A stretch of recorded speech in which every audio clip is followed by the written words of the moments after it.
Salut cher Jerry, j'espère que vous allez bien et en bonne santé. Dans cette vidéo, je vais présenter nos projets de fin d'études et pour bien détailler les tâches, on va suivre le plan suivant. On va commencer tout d'abord par une brève introduction, puis on va passer à la position du problème, ensuite le dimensionnement du modèle en bois et la conception du système de remplissage et d'alimentation. Après, on va passer à le parachèvement et l'étude économique et nous finirons par une conclusion. Dans le cadre de la formation de technicien supérieur à l'ESCC, on nous propose de réaliser un projet de fin d'études dans le domaine de fonderie. Il s'agit d'une étude de conception d'un moule en sable d'un palier à roulement en acier. Position du problème. Cahier de charge. Le sujet proposé est de concevoir le moulage en sable d'un palier à roulement en acier, mais le problématique c'est à partir du dessin de définition de la pièce. Il faut définir le bruit de fonderie et adapter les formes de la pièce dans le cas d'un procédé de moulage en sable. Voilà le dessin de notre pièce proposée et le dessin réalisé par logiciel Cassia. Pièce proposée. Définition de la pièce. La pièce qu'on a, c'est un palier à roulement qui est un organe utilisé en construction mécanique pour supporter et guider la rotation des arbres de transmission. Analyse des besoins. Voici le bêta-contour de notre pièce et voici le diagramme pieuvre. Dimensionnement du modèle en bois. Détermination du plan de joint. Le plan de joint est le plan de séparation de deux châssis et on peut le choisir en fonction de la forme de la pièce et il doit tenir compte aussi du remplissage de l'empreinte, des maslots, du démoulage de la pièce et des contre-dépouilles. Et dans notre cas, le plan de joint est le plan de symétrie de la pièce. Voilà cette figure qui montre la position choisie de ce plan. Détermination des parties à éliminer. Dans le procédé de moulage, il est nécessaire d'éliminer les trous ayant des diamètres inférieurs à 20 mm. Et selon notre pièce, on a deux trous de 14 mm de diamètre qu'il faut éliminer et les réaliser à partir de l'usinage. Et on doit éliminer aussi ces rainures car il est situé dans le plan de joint. Et voici le dessin de définition de notre modèle après éliminer les trous et la rainure. Détermination des surépaisseurs d'usinage. Les surépaisseurs d'usinage sont prévus pour supprimer l'effet de moulage sur les surfaces fonctionnelles et nous sommes utilisé ce tableau pour déterminer la valeur du surépaisseur d'usinage. Dans notre pièce, la plus grande dimension est 126, qui est inférieure à 250 mm. Donc on va choisir ce colonne-là. Et puisque toutes les surfaces fonctionnelles ayant des côtes inférieures à 40 mm, la valeur de surépaisseur d'usinage pour toutes les côtes de surface fonctionnelle sera égale à 5 mm.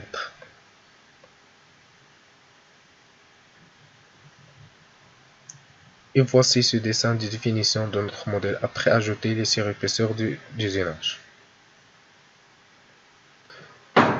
Détermination des retraits de solidification. Le retrait, c'est l'espace qui apparaît entre la pièce et le moule lors du refroidissement. Et à partir des données de ce tableau-là, on peut calculer le pourcentage de retrait par cette relation. Et puisqu'on a un acier moulé faiblement allié, on va utiliser cette ligne-là. Donc, nous avons trouvé que le retrait est égal à 10,8%. Et voici le dessin de définition de notre modèle après ajouter les retraits. Détermination des dépouilles. La dépouille permet de faciliter l'extraction du modèle, du moulage en sable ou moulage en coquille. Et pour calculer l'angle de la dépouille, on utilise cette relation. Et pour amaxer, nous déterminons à partir de ce tableau-là.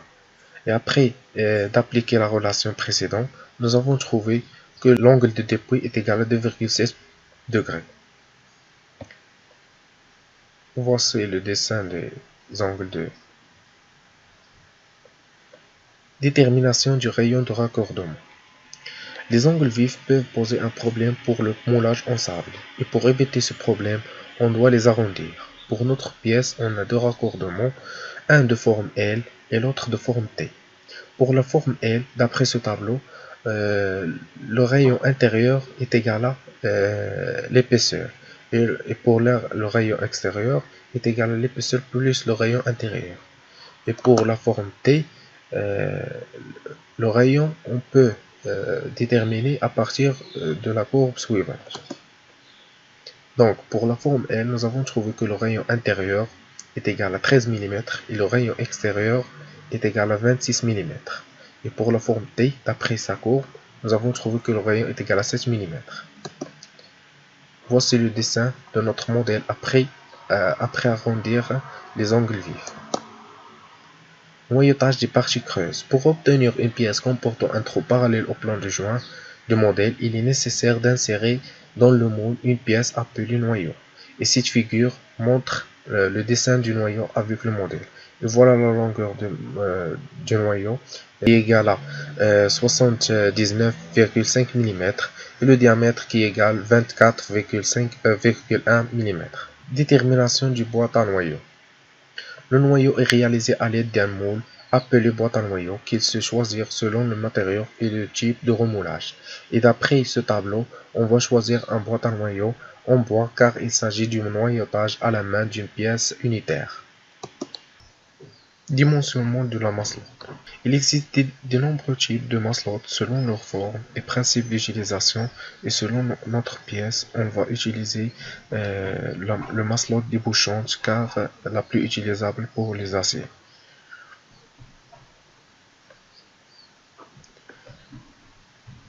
Et pour déterminer la position de ce masse-lourde, il faut diviser la pièce en volume simple et calculer sa module de solidification par cette relation.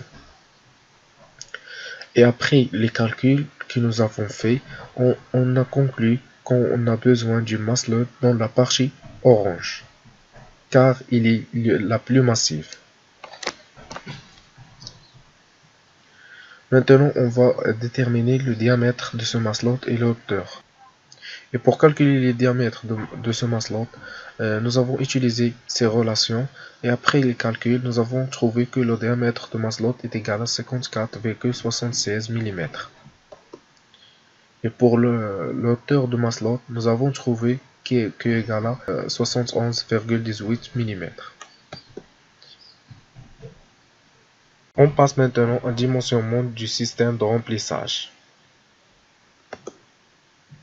Tout d'abord, on va calculer le volume à remplir par cette relation et nous l'avons trouvé qui est égal à 730 000 mm3. Nous avons choisi le remplissage par chute source car notre pièce est symétrique. Et pour les hauteurs, nous avons les calculés par ces formules et nous avons trouvé que HF est égal à 71 mm et HE est égal à 141 mm. Et pour l'hauteur métallostatique, nous avons utilisé cette relation avec AM est égal à 50%, donc H est égal à 120 mm.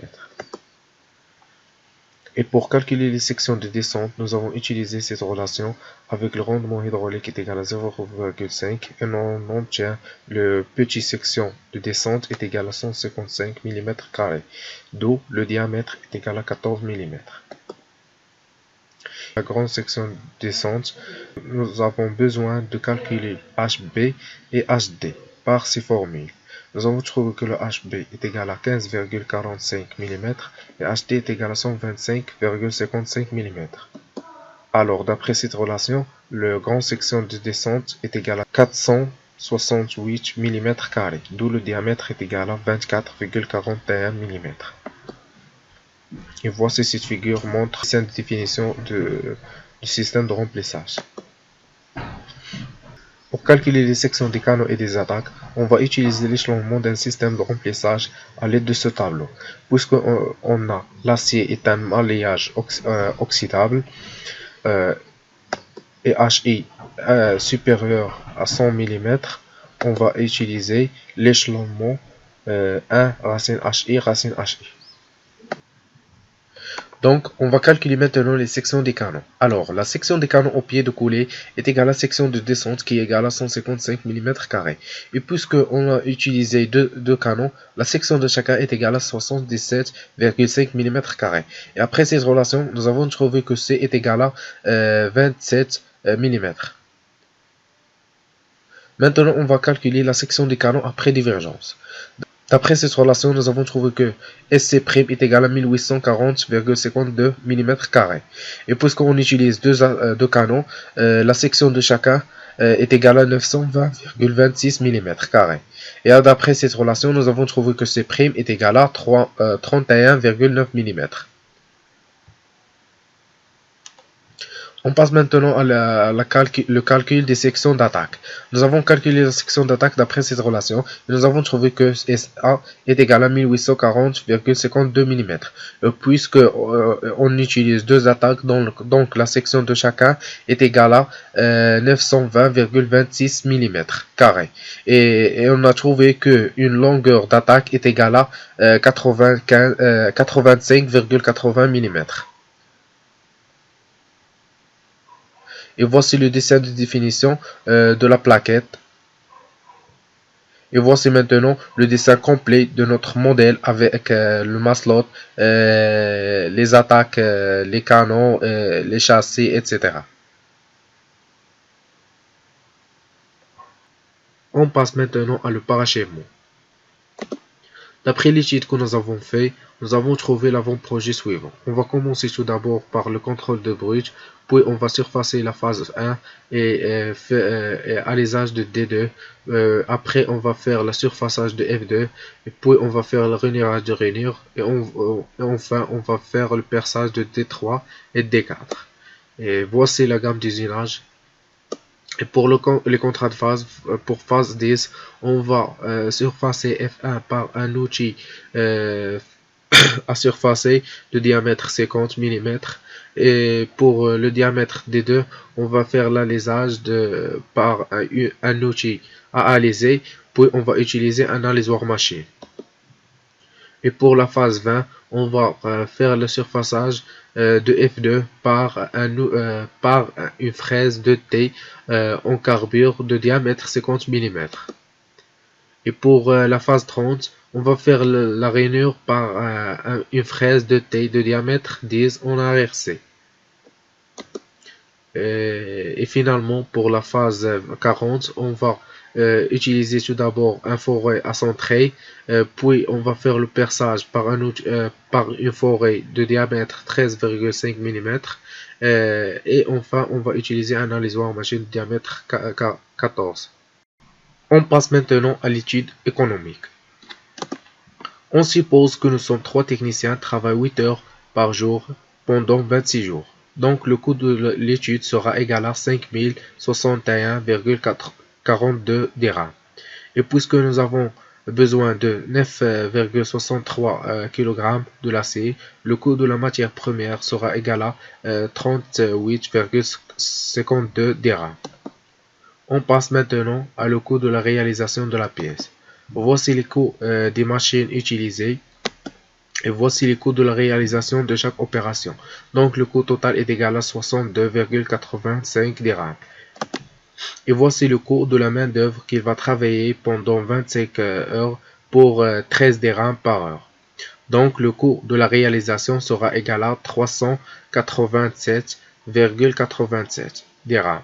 Alors le coût total de la fabrication est égal à 5486,94 dirhams. Conclusion. Au cours de la réalisation de ce projet, nous avons pu découvrir théoriquement et pratiquement toutes les étapes de conception et de dimensionnement d'un moule en sable.